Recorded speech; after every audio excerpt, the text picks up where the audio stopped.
Câu hỏi của bạn Hiếu RGB: anh ơi cho em hỏi độ phân giải 30 megapixel thì in ảnh cưới khổ lớn có bị vờ không ạ? Nếu chất lượng đủ tốt thì ít nhất là bao nhiêu megapixel ạ? Hiếu RGB thì khả năng là Hiếu sẽ rất là tốt trong màu sắc, nhưng mà đây bạn ấy hỏi về chi tiết độ phân giải thì cũng đúng thôi. Về cái độ phân giải thì mình có thể chia sẻ với anh em một cái câu chuyện như này. Tại vì ở thời điểm hiện tại thì tất cả các máy ảnh hay bản chất kể cả các cái điện thoại thì người ta đang gọi là educate thị trường bằng cái việc là càng ngày máy ảnh, càng ngày điện thoại, đặc biệt là các cái máy ảnh chuyên nghiệp thì cái số chấm của cái máy ảnh càng cao. 30 mê là một cái số lượng chấm mình nói thật là rất là cao. Nó chưa gọi là cao khủng khiếp, nhưng nó là phân khúc cao. Bởi vì bản chất là trước đây cách đây khoảng chục năm thì bọn mình đã sử dụng những cái chiếc máy ảnh nó chỉ khoảng 12 mê thôi. Ví dụ như là D700 này, ví dụ như là 5D này, thì nó đã rất là tốt rồi. Bản chất là mình đã từng dùng D700 để đi chụp cưới và phóng với những cái, hoặc là chụp phong cảnh và phóng những cái ảnh 60 x 90 nó hoàn toàn ngon. Bởi vì anh em hiểu tại sao lại nó lại như thế này. Đầu tiên là số lượng megapixel trên cảm biến nó sẽ thể hiện được, ví dụ như là 30 mê tức là 30 triệu điểm ảnh. Nhưng mà cái cảm biến của cái máy full frame nó to bằng 2 ngón tay. Cái cảm biến của cái máy crop thì to bằng 1 ngón tay. Cái cảm biến của cái điện thoại nó to bằng cái móng tay này. Thì khi mình nhét rất nhiều số chấm vào một cái cảm biến bé xíu ấy thì nó cũng không thể nào tái hiện hình ảnh. Nên tại sao mà ví dụ như cái ảnh mà poster affix này, ảnh ở trên gọi là những cái báo lớn này, ảnh ở trên gọi là thời trang mà người ta in ở trên những cái tòa nhà ấy, tại sao người ta lại phải sử dụng máy, xu hướng là sử dụng máy medium format. Mặc dù có những máy medium format nó chỉ khoảng 30 chấm, có những máy medium format 50 chấm, có những máy medium format 100 chấm, nhưng mà cái kích thước cảm biến nó liên quan đến, giống một cái câu mà người hay nói là bây giờ mình chọn kích thước hay chọn kỹ năng ấy. Nice. Thì cái kích thước cảm biến nó cũng rất quan trọng. Cái điều thứ hai nữa là cái số chấm này chúng ta xem nó có phải là cái số chấm giả lập hay không. Đó, cái số chấm nó có rất là nhiều cái loại cảm biến mà nó ví dụ như nó 12 chấm thôi, nhưng mà nó giả lập lên, nó nhân 3 được lên, nó thành 36 chấm.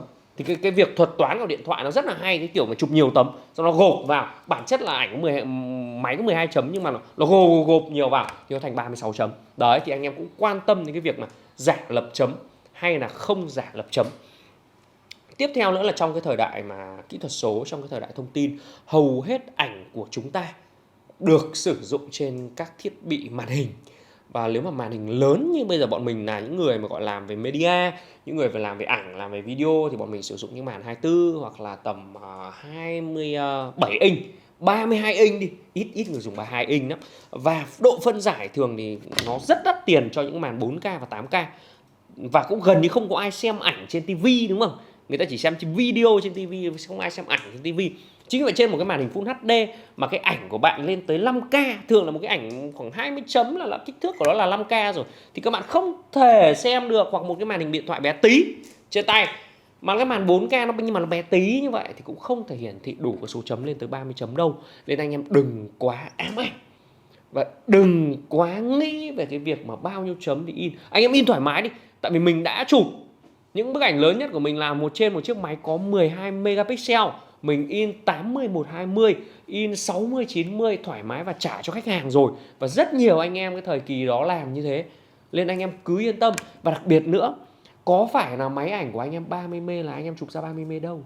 30 mê nó hiển thị trên file RAW hoặc file LEF, tức là những cái file thô. Còn nếu mà file JPEG thì anh em đã bị lén mất thành còn 1/5 hoặc 1/3 rồi. Đấy, nên mình cũng phải quan tâm là file ảnh của mình là file gì.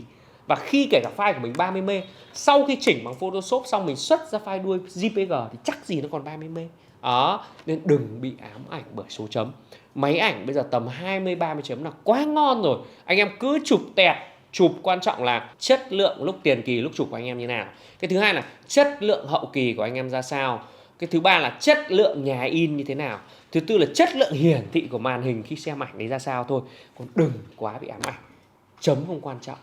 Quan trọng là bạn chụp gì, thể hiện ra sao, nhà in và màn hình bạn xem có tốt hay không. Đừng quá ám ảnh về chấm.